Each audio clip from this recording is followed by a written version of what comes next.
Kalau saya mengingat hal itu membuat batin saya bergetar hebat. Karena mereka tidak lagi takut menghadapi kematian. Apakah nggak ada jaminan, Pastor? Sedangkan di Alkitab sendiri kan ditulis banyak ayat-ayat yang menjamin perlindungan, kesetiaan Tuhan terhadap orang benar. Tapi ini sepertinya ya Tuhan lempar, ya Tuhan lepas gitu aja.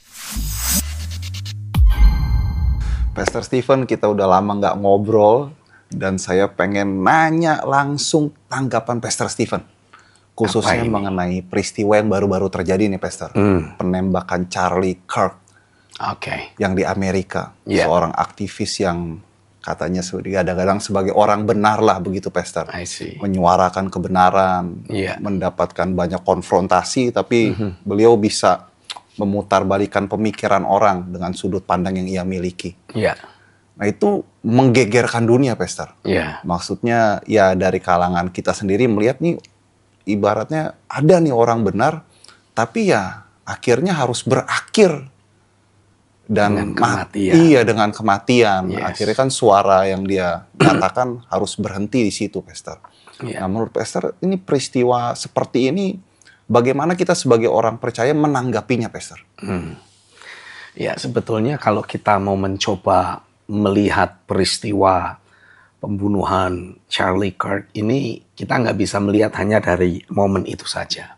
Suka tidak suka, kita harus menggali kondisi dan keadaan yang ada di Amerika sendiri. Walaupun memang iblis di Amerika, iblis di Antartika, iblis dimanapun juga semuanya sama. Sama-sama iblis ya begitu.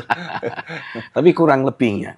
Kalau kita mencoba menggali dan memperhatikan kondisi atmosfer dan kerohanian yang ada di Amerika, ini kurang lebihnya hampir sama seperti pada masa orang-orang Israel di zaman gereja mula-mula hidup.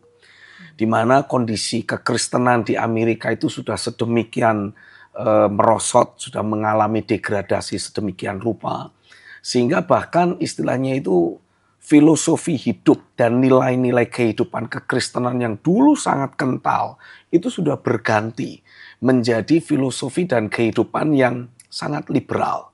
Orang diizinkan melakukan apapun yang mereka mau, apapun yang dianggap benar, apapun yang disukai orang, itulah yang dilakukan oleh mayoritas yang ada di Amerika pada hari-hari ini. Jadi bukan hanya bergeser, tapi ini sudah berganti sudah berganti dan sudah sedemikian parah. Nah, sementara dalam kehidupan kekristenan itu sendiri, kehidupan orang-orang percaya yang betul-betul mencintai Tuhan itu seperti dikurung oleh orang-orang fasik.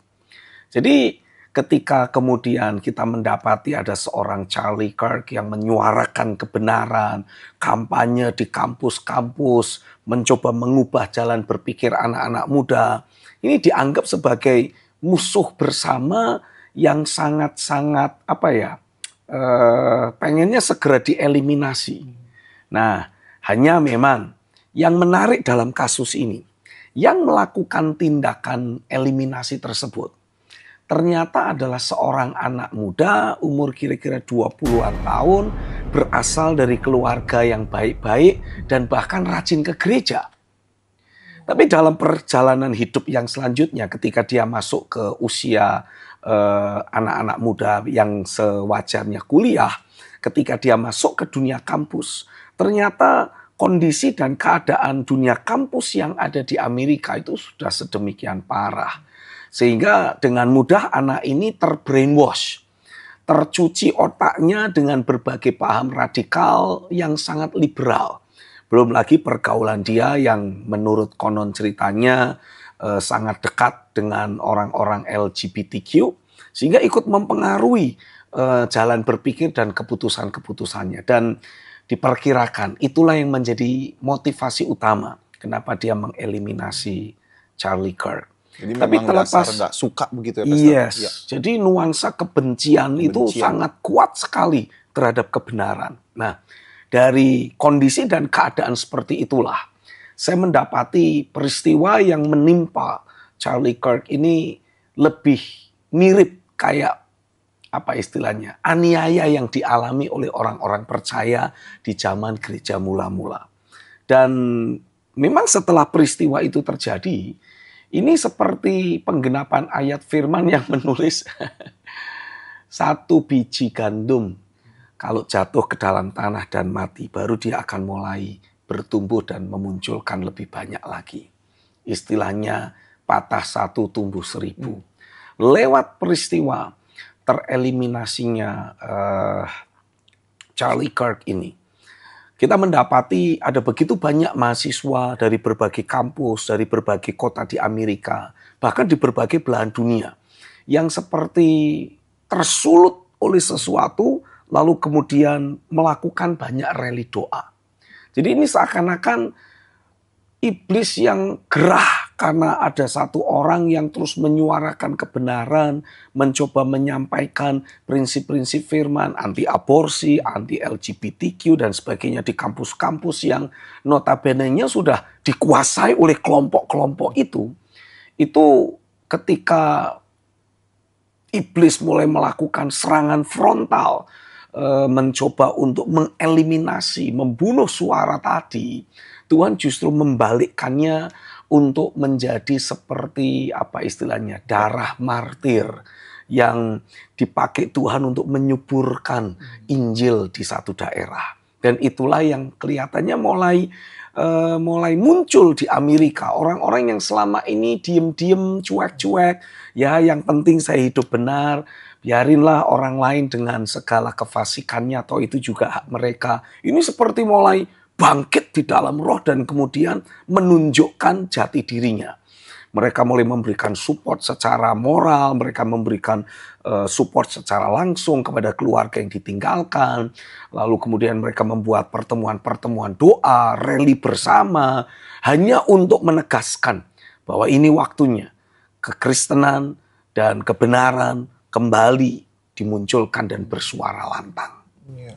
Nah, bagaimana Pastor cara orang benar itu harus bersikap, kan ini masuk ke dunia politik, Pastor. Yes. Ada banyak intrik di sana. Betul, yang terjadi. ada banyak sekali. Iya. Nah, apakah saya jadi berpikir kayak meragukan perlindungan Tuhan gitu loh, Pastor.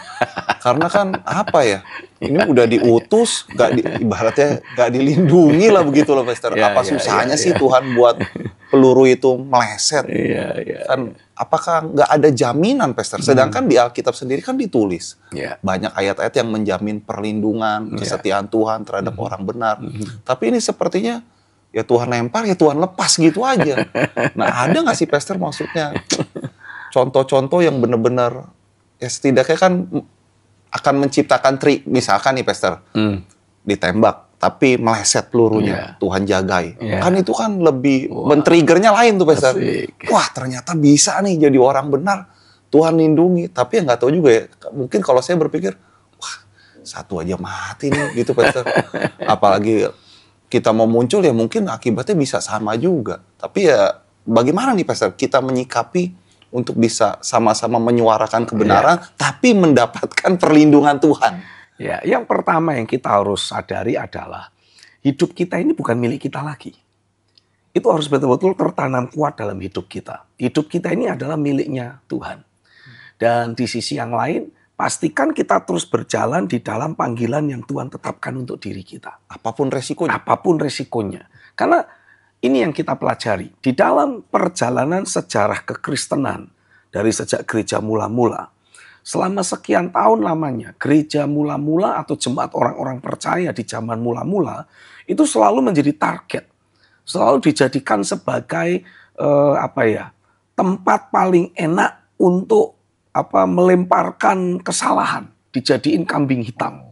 Kayak misalkan di zaman Kaisar Nero, misalkan contoh. Ini kaisar gila ini lagi punya niat untuk membangun ulang kota Roma. Tapi bagaimana caranya? Karena tidak mudah membuat proposal ke Senat untuk kemudian membangun kota Roma yang baru. Nah, cara yang paling gila yang dia lakukan adalah mengirim utusan-utusan untuk membakar kota itu. Dan kemudian menyalahkan pelakunya adalah orang-orang Kristen. Sehingga dari sejak saat itu, Nero mendapati target atau rencana dia membangun kota baru terpenuhi, tercapai, karena otomatis mau gimana lagi, sudah terbakar habis. Jadi harus dibangun ulang toh. Tapi di sisi yang lain, dia juga bisa menikmati, pakai tanda kutip, karena ini salah satu kaisar Roma yang paling gila. Dia menikmati masa-masa ketika diadakan pertunjukan gladiator dan sebagainya. Biasanya ketika mulai senja, terpaksa pertunjukan harus dihentikan karena gelap, tidak kelihatan apa-apa. Nah, ini dia sekarang punya banyak orang-orang Kristen yang ditangkap, dianggap bersalah, membakar kota Roma, sehingga mereka itu bisa dijadikan sebagai obor-obor hidup.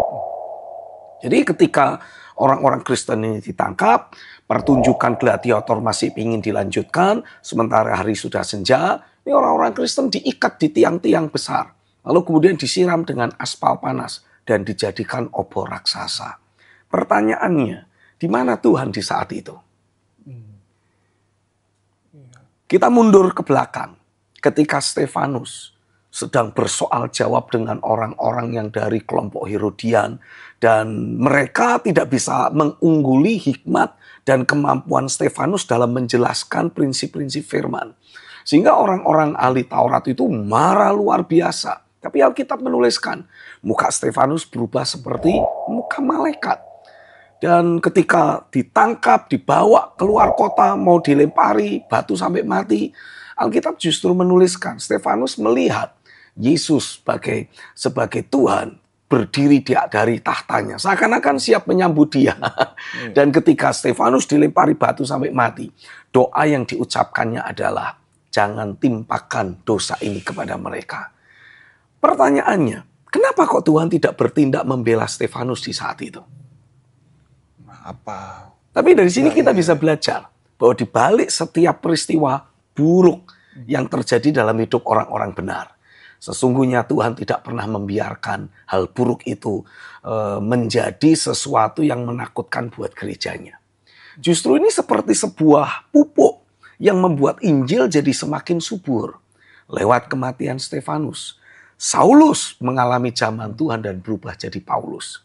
Lewat berbagai aniaya yang dialami oleh gereja mula-mula, ada begitu banyak perwira-perwira Romawi, bahkan keluarga kerajaan yang melihat bagaimana orang-orang percaya ini menghadapi kematian.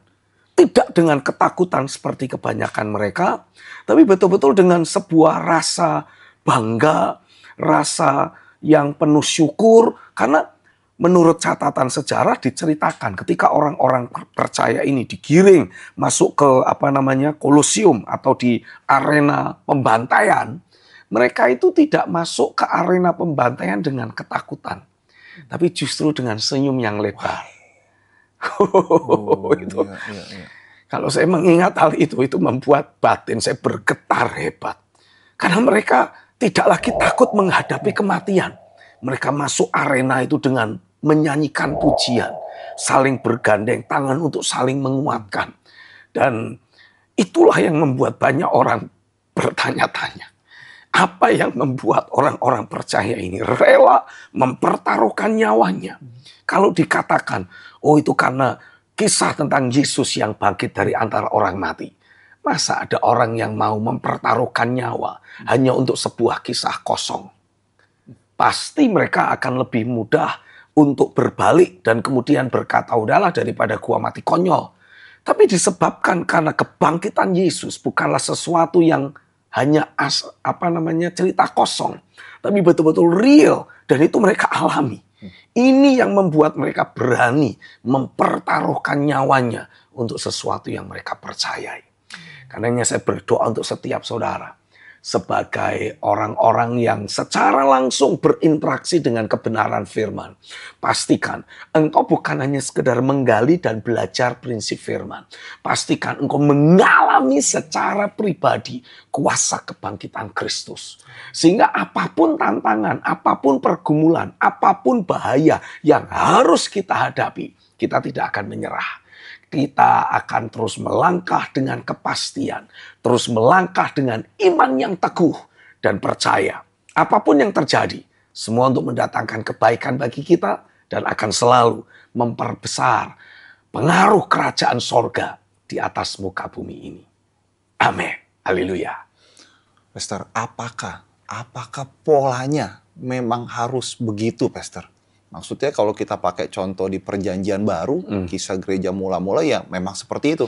Tapi kan kalau kita balik ke belakang, ada yang sakti-sakti juga tuh Pastor dari para pahlawan iman kita.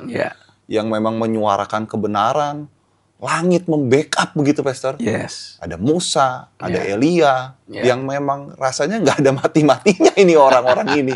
Nah apakah yang mana yang Tuhan mau bangkitkan di zaman sekarang? Apakah yang memang akhirnya harus mati atau yang seperti para pahlawan iman di masa lampau atau ada balancingnya Pastor? Kita mendapati Rasul Yohanes itu satu-satunya Rasul anak domba yang tidak mati karena imannya, tapi somehow nggak mati-mati. Digoreng nggak kenapa-napa. Digoreng nggak matang-matang. Nggak bisa diangkat, nggak matang-matang. Nggak mati. Iya. Bahkan ketika dia kemudian dibuang ke Pulau Patmos dengan harapan mati, menderita di sana. Justru di sana dia mengalami perjumpaan dengan Tuhan dan dia menulis apa yang kita sekarang sebut sebagai kitab Wahyu. Dan dia menurut sejarah mati karena usia tua. Nah, mungkin kita bertanya-tanya, kenapa kok Petrus mati syahid, mati martir? Kenapa Thomas mati martir? Kenapa yang lain semua mati martir kecuali Yohanes? Kenapa bisa begitu? Ya kita nggak tahu. Itulah wujud dari kedaulatan tangan Tuhan. Yang pasti, terlepas dari kita nanti akan menjalani hari-hari kita sampai usia tua seperti yang Yohanes alami. Atau kita akan, pakai tanda kutip, mati di usia muda seperti yang dialami oleh para rasul lain, seperti yang menimpa Charlie Kirk ini. Satu hal yang saya tahu pasti, berapapun usia yang akan kita jalani, pastikan di saat kita menghadapi hari terakhir kita sudah menjalani hari-hari yang betul-betul dipenuhi dengan realita Tuhan dan menyelesaikan agenda Tuhan sampai tuntas. Jadi poinnya menyelesaikan agenda Tuhan sampai tuntas. Atau kita bisa memilih, Pastor. Maksudnya bisa memilih matinya bagaimana? Daripada kita matinya begitu, Pastor, lebih bagus kita ya hidupnya ya biasa-biasa aja, Pastor. Maksudnya nggak perlu menyuarakan kebenaran toh mati masuk surga juga Poinnya kan di situ, Pastor. Nggak bisa, nggak boleh. Kita sebagai orang percaya itu nggak boleh menjadi orang percaya yang bisu. Kita itu harus terus menyuarakan kebenaran. Itulah nature kita. Kita adalah pengaruh. Sama seperti Tuhan menyebut kamu adalah garam dunia. Kamu adalah terang dunia. Kita adalah pengaruh. Artinya ya tidak bisa tidak kita harus terus menyuarakan apa yang kita yakini.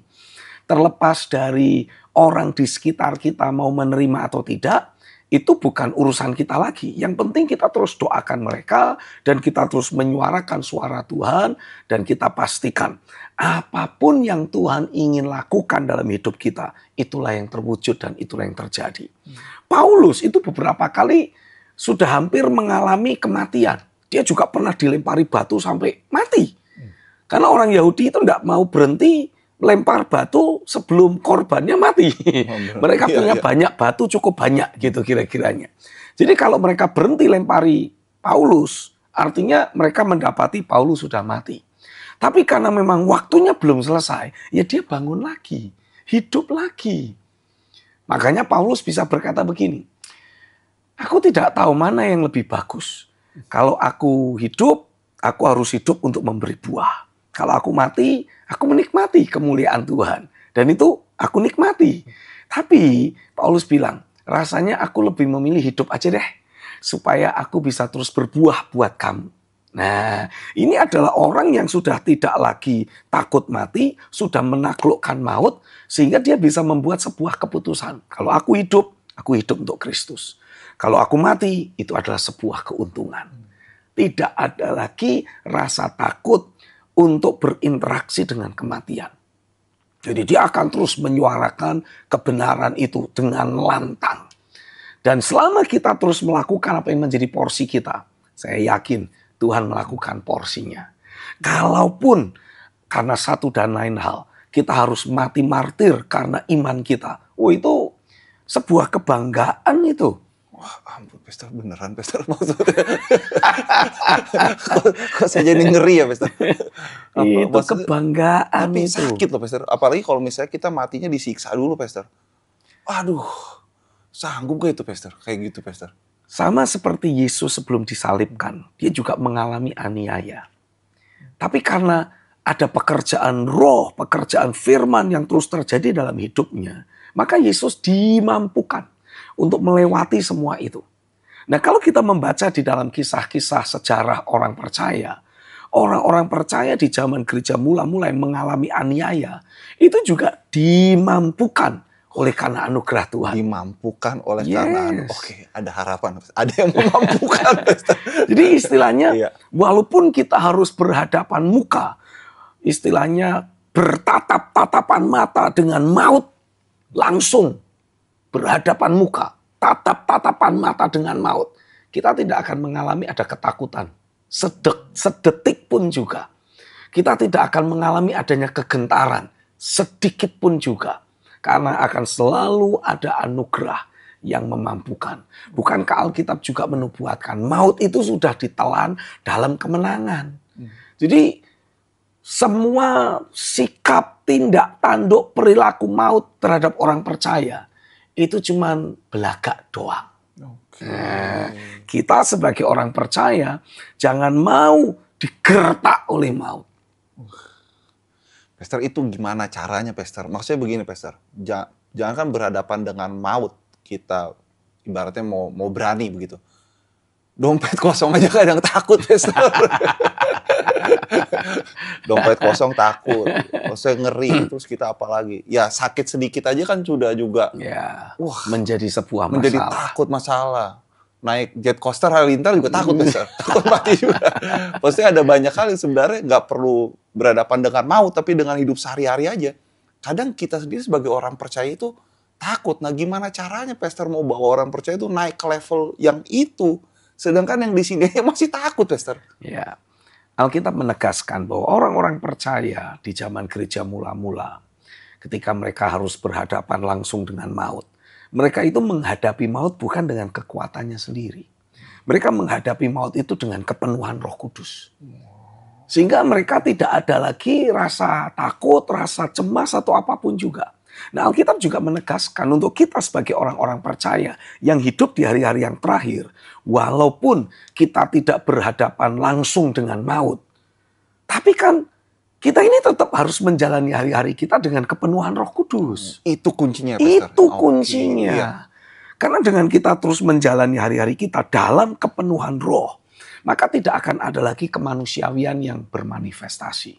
Tidak akan ada lagi hal-hal lahiriah, hal-hal yang duniawi, yang kedagingan dalam diri kita yang akan memanifestasikan dirinya. Kenapa? Karena seluruh hidup dan keberadaan kita betul-betul dikuasai, dikendalikan oleh Roh Kudus itu sendiri. Dan Roh Kudus akan selalu memampukan kita untuk berkemenangan dalam segala hal. Roh Kudus akan selalu memampukan kita untuk bisa menjadi penakluk-penakluk. Kalau tidak menaklukkan masalah, menaklukkan sakit penyakit, menaklukkan berbagai macam pergumulan dan situasi keadaan negatif yang ada di sekitar kita, kita akan menaklukkan maut. Pasti itu. Nah, rasanya, Pastor, rasanya kepenuhan roh itu, baik di secara pikiran, perasaan, dan tubuh itu rasanya tuh seperti apa? Biar kita bisa tahu, Pastor, bahwa wah ini saya udah kepenuhan roh. Atau jangan-jangan ngaku penuh tapi ternyata belum. Nah, iya kan, Pastor? Maksudnya kondisi dipenuhkan roh itu, apa rasanya di hidup kita itu, Pastor? Kurang lebihnya seperti ini. Saya bisa memberikan seperti sebuah ilustrasi. Ketika seseorang, ini ilustrasinya rada kurang pas, kurang apple to apple, tapi ini kurang lebih akan memberikan sedikit gambaran.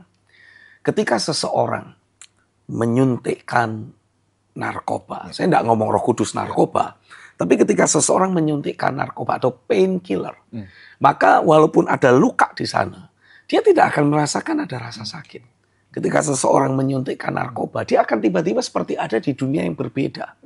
Nah, seperti yang tadi saya tegaskan, sepertinya ini kurang apple to apple. Tapi ini bisa sedikit banyak memberi gambaran. Ketika seseorang dikuasai oleh Roh Kudus, emosi dan perasaannya itu tidak lagi dipengaruhi oleh apa yang ada di sekitarnya. Itu sebabnya Alkitab menuliskan, janganlah kamu mabuk oleh anggur, tetapi penuhlah oleh Roh. Kenapa kok kalimatnya dimulai dengan kata-kata jangan mabuk oleh anggur? Karena kemabukan itu sendiri, mabuk oleh anggur itu sendiri, itu membawa efek dalam hidup seseorang. Efeknya apa? Ya dia tidak sadar dengan sekitarnya.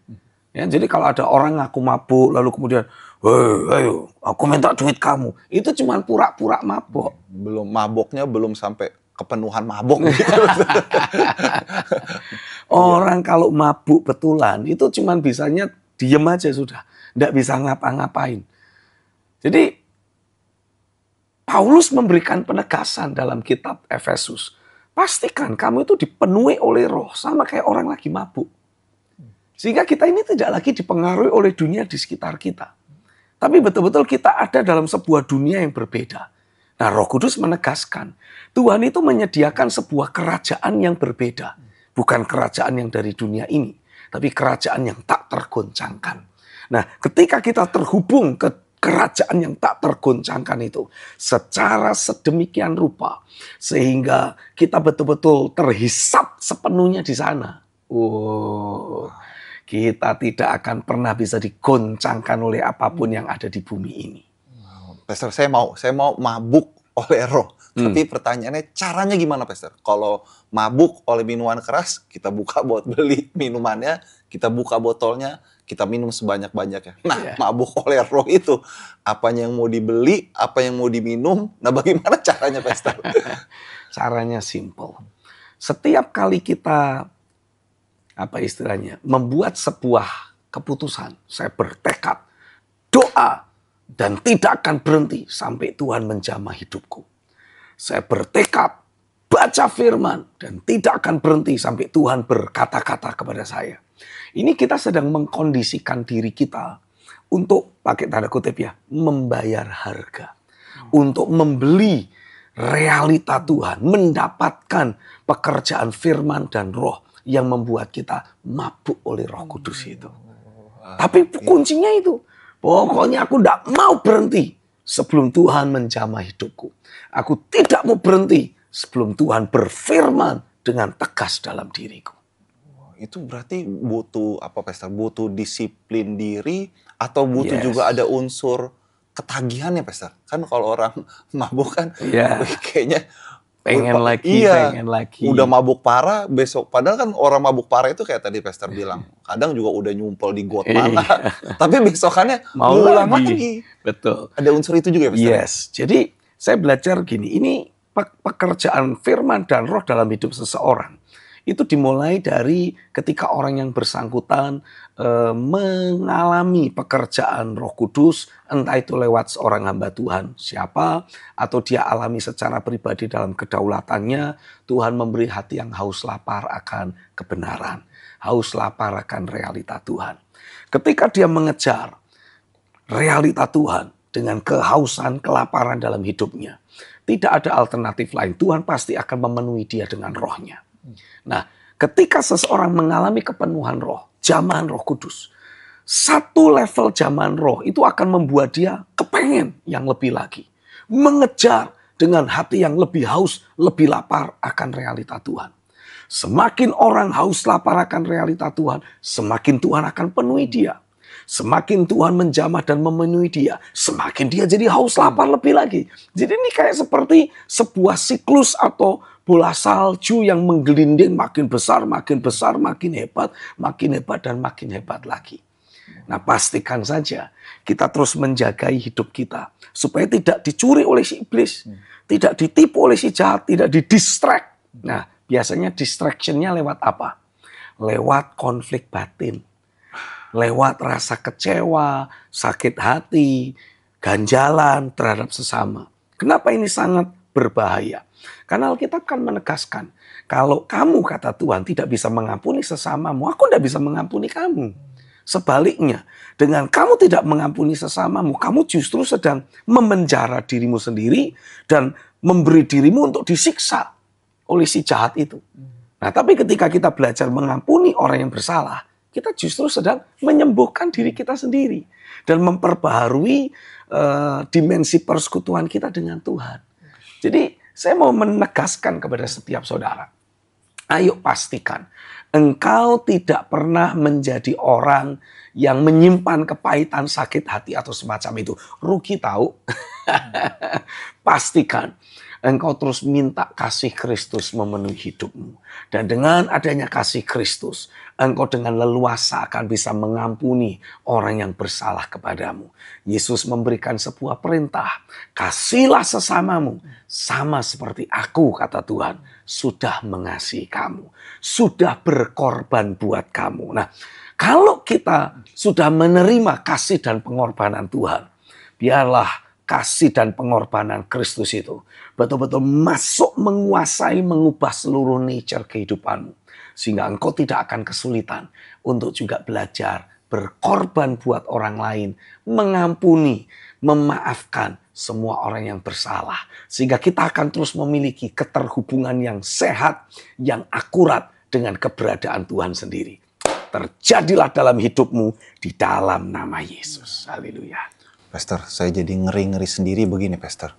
Apakah ini tanda-tandanya Tuhan memang akan bawa kita menunjukkan kasih-Nya di kemudian hari? Karena begini, Pastor. Kalau Tuhan mau, ibaratnya kayak Tuhan sedang mempersiapkan. Yes. Karena kan keseharian hidup kita ini belajar lagi mengampuni, belajar lagi mengampuni, belajar lagi mengampuni. Kayaknya mau dipersiapkan momen khusus seperti zaman gereja mula-mula itu ya, Pastor. Jadi kita mungkin nanti akan dianiaya, tapi udah terlatih gitu. Udah siap mengampuni. Oke, mengampuni. Mungkin gak sih, Pastor, kayak begitu, kayak lagi dipersiapkan ya? Ya, we never know. Kita nggak pernah tahu. Tapi yang pasti, Tuhan terus menjanjikan untuk kita ini menjalani perjalanan yang berkemenangan. Walaupun kalau kita mencoba membedah istilah berkemenangan, artinya kan memang harus ada tantangannya. Tapi tantangan itu, sebesar apapun tantangan itu, bentuknya apapun tantangan itu, akan selalu kita kalahkan. Jadi selalu happy ending. Jadi nggak usah khawatir dengan proses. Yang penting kita sudah tahu, happy ending akan menjadi porsi dan bagian kita semua. Happy ending, walaupun matinya begitu, tetap itu sudah ada happy ending ya, Pastor? Itu sebuah perjalanan hidup yang penuh kemuliaan. Itu sudut pandang yang mesti kita setel bahwa orang harus dibangun dalam itu diri bukan kita. Kondisi yang mengenaskan ya, Pastor? Bukan, dan itu bukan sesuatu yang perlu ditakuti. Harusnya semua orang percaya itu tidak akan pernah keberatan dan tidak pernah takut, tidak pernah menghindari perjalanan hidup yang mungkin akan membawa kita masuk pada masa martir tadi. Karena Alkitab sendiri kan juga menuliskan Yesus ini menjalani hari-hari dalam ketaatan penuh, tapi langkah ketaatan dia membawa dia naik ke atas kayu salib. Tapi peristiwa penyaliban justru menjadi titik balik dari semua yang selama ini bisa iblis lakukan di atas muka bumi ini. Menjadi titik balik. Karena sejak kematian Kristus dan kebangkitannya, iblis, dosa, dan maut betul-betul dikalahkan, ditaklukkan 100%. Dipermalukan malahan. Dan kemenangan yang Kristus sudah raih atas iblis, dosa, dan maut diberikan buat kita orang-orang percaya. Jadi jangan pernah menghindari perjalanan hidup yang memang harus kita jalani. Kalau Tuhan menetapkan kita menjalani hari-hari yang berakhir dengan mati di masa tua, katakanlah, bukan mati sih sebetulnya, pindah alamat setelah usia lanjut, kita jalani dengan ketaatan. Tapi kalau kita akan dituntun Tuhan masuk dalam sebuah perjalanan hidup yang diakhiri dengan berdarah-darah, kita jalani dengan iman. Dan kita tahu pasti kita akan melihat kemuliaan Tuhan yang terpancar secara nyata lewat apa yang kita alami untuk Tuhan tadi. Pastor, terakhir nih, Pastor, sebelum kita masuk ke topik berikutnya. Boleh nggak sih kita, Pastor, ibaratnya berharap, kita udah berani nih, Pastor. Kita udah lihat happy ending, tapi boleh nggak sih kita berharap, maksudnya, pokoknya aku akan menyuarakan kebenaran, nanti kalau misalnya ditembak, pelurunya jatuh. Boleh nggak sih kita berharap begitu, Pastor? Atau ditembak, orangnya pelurunya belok gitu ya. Muter balik, pelurunya tuh kayak bumerang gitu, Pastor. Muter balik. Boleh nggak sih kita berharap sesuatu yang memang merindukan, benar-benar lihat kedaulatan Tuhan nyata menyertai kehidupan kita? Boleh nggak sih berharap? Atau jangan-jangan sudah ada orang-orang yang Pastor kenal mungkin yang memang ngalamin kedaulatan Tuhan mungkin di dunia politik.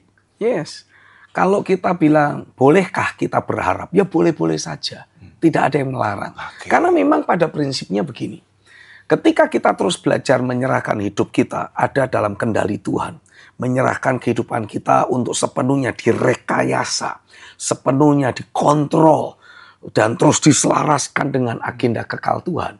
Ada kok beberapa orang yang seorang hamba Tuhan, ya, walaupun tidak ada di dalam dunia politik, tapi sepanjang yang saya tahu ada, kalau nggak salah 2 orang hamba Tuhan yang ketika mau ditembak, itu entah bagaimana pistolnya tidak meledak.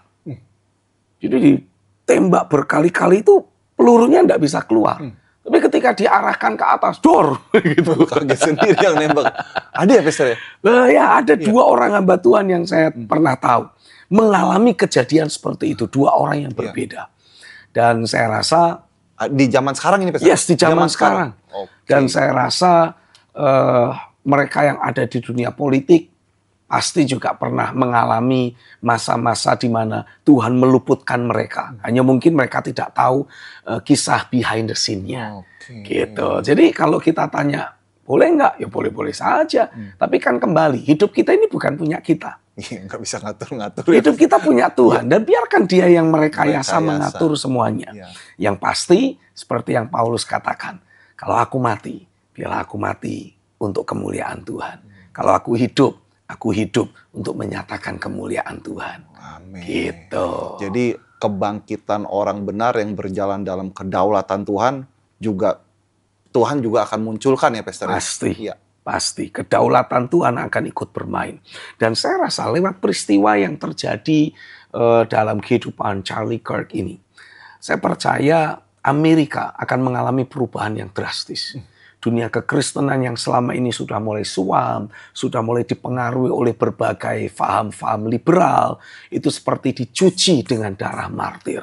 Akan dibersihkan kembali dan akan muncul, akan ada kebangkitan pekerjaan firman dan roh. Seperti yang dulu pernah terjadi ketika Amerika mengalami pencurahan Roh Kudus dan terjadi revival besar di seluruh bangsa. Saya percaya ke depan ini Amerika akan sekali lagi mengalami ada lawatan Tuhan yang hebat. Membersihkan seluruh bangsa tersebut dan sekaligus membangkitkan kembali orang-orang benar untuk memerintah di bangsa ini. Haleluya.